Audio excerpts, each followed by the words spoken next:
शेतकरी मित्रांनो नमस्कार. कापसाच्या बाजारात अचानक जणू काही आगच लागली आहे.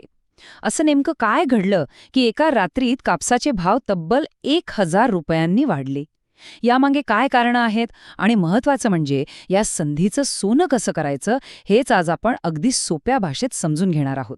पण पुढे जाण्याआधी एक छोटीशी आठवण, बाजारातल्या अशाच अचूक आणि वेळेवरच्या माहितीसाठी आपल्या कृषी साथी या यूट्यूब चॅनेलला सबस्क्राईब करायला विसरू नका. चला तर मग आता सरळ मुद्द्यावर येऊया.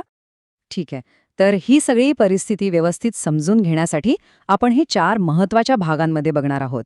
पहिला म्हणजे हा भावाचा धक्का बसला कसा, दुसरा जागतिक पातळीवर काय घडामोडी सुरू आहेत, तिसरा यात शेतकऱ्यांनी आपली रणनीती काय ठेवावी, आणि सगळ्यात शेवटी विकायचं कधी आणि कसं यावरचा अंतिम निर्णय.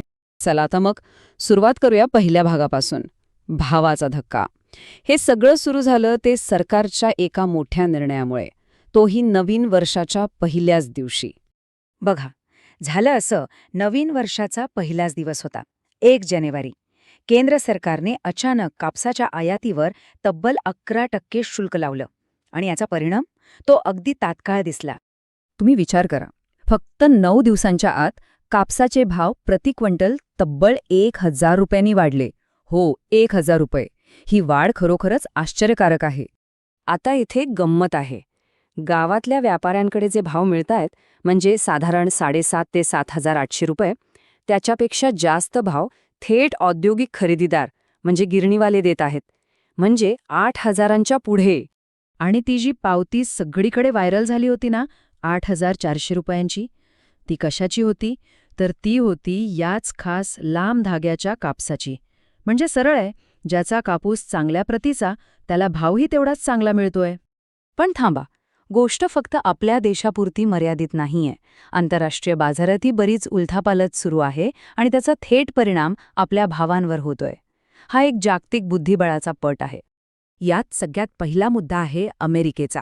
अमेरिकेचा आपल्यावर दबाव आहे की भारताने त्यांचा GM सोयाबीन आणि कापूस घ्यावा.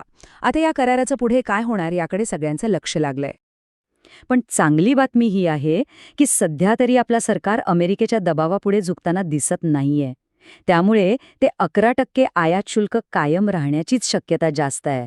म्हणजे ही एक चिंता तूर्तास तरी मिटलेली दिसतीये.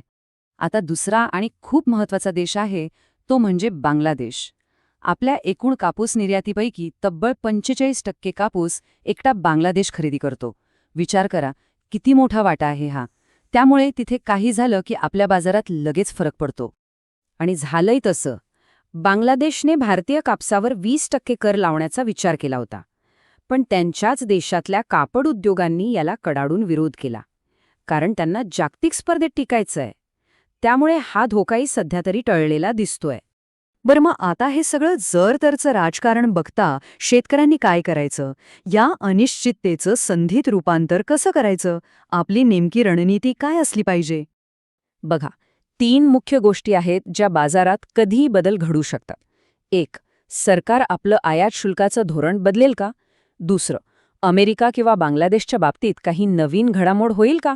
आणि तिसरं, जर आपल्या देशातले भाव खूपच वाढले तर बाहेरचा कापूस स्वस्तात यायला लागेल का?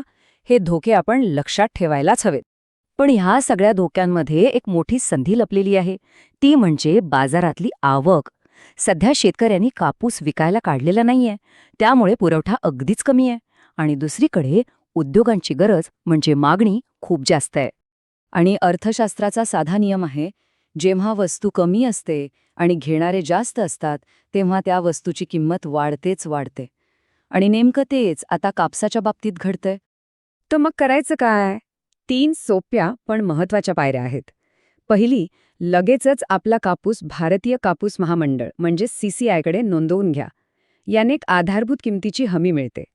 दुसरी, मनात एक आकडा पक्का करा की आपल्याला किती भाव मिळाला की कापूस विकायचा आहे. आणि तिसरी, 25 जानेवारीनंतर बाजारावर बारकाईने लक्ष ठेवा, कारण तेव्हा गिरण्या पूर्ण क्षमतेने सुरू होतील आणि मागणी आणखी वाढेल. चला, आता आपण शेवटच्या आणि सगळ्यात महत्त्वाच्या भागाकडे वळूया. स्मार्ट विक्री कशी करायची? जास्तीत जास्त फायदा कसा मिळवायचा? विश्लेषण असं सांगतंय की जर कापसाला 8,000 ते 8,500 रुपये भाव मिळाला तर तो विकायला हरकत नाही. हा एक चांगला नफा आहे आणि भाव पडण्याचा धोकाही कमी होतो. आणि समजा भाव 8,500च्याही वर गेले तर मग ती विकण्यासाठी एक सुवर्णसंधीच असेल. पण यातली सगळ्यात महत्वाची गोष्ट, सगळा कापूस एकाच दिवशी बाजारात घेऊन जाऊ नका. टप्प्याटप्प्याने विक्री करा. थोडा आता विका, भाव वाढले की थोडा नंतर विका. यालाच स्मार्ट सेलिंग म्हणतात. म्हणतात ना, आपण कुठं थांबावं हे आपल्याला कळलं पाहिजे. जास्त लोभाच्या मागे लागण्यापेक्षा योग्य वेळी योग्य निर्णय घेणं हेच शहाणपणाचं लक्षण आहे. आणि बाजारातल्या अशाच घडामोडींची अचूक माहिती मिळवण्यासाठी आणि आपली रणनीती ठरवण्यासाठी आपल्या कृषी साथी चॅनलला सबस्क्राईब करायला विसरू नका. तर मग सरकारी धोरणं, जागतिक राजकारण आणि बाजाराची बदलती मानसिकता या सगळ्या गोंधळात आपली योग्य रणनीती काय असणार आहे यावर नक्की विचार करा. धन्यवाद.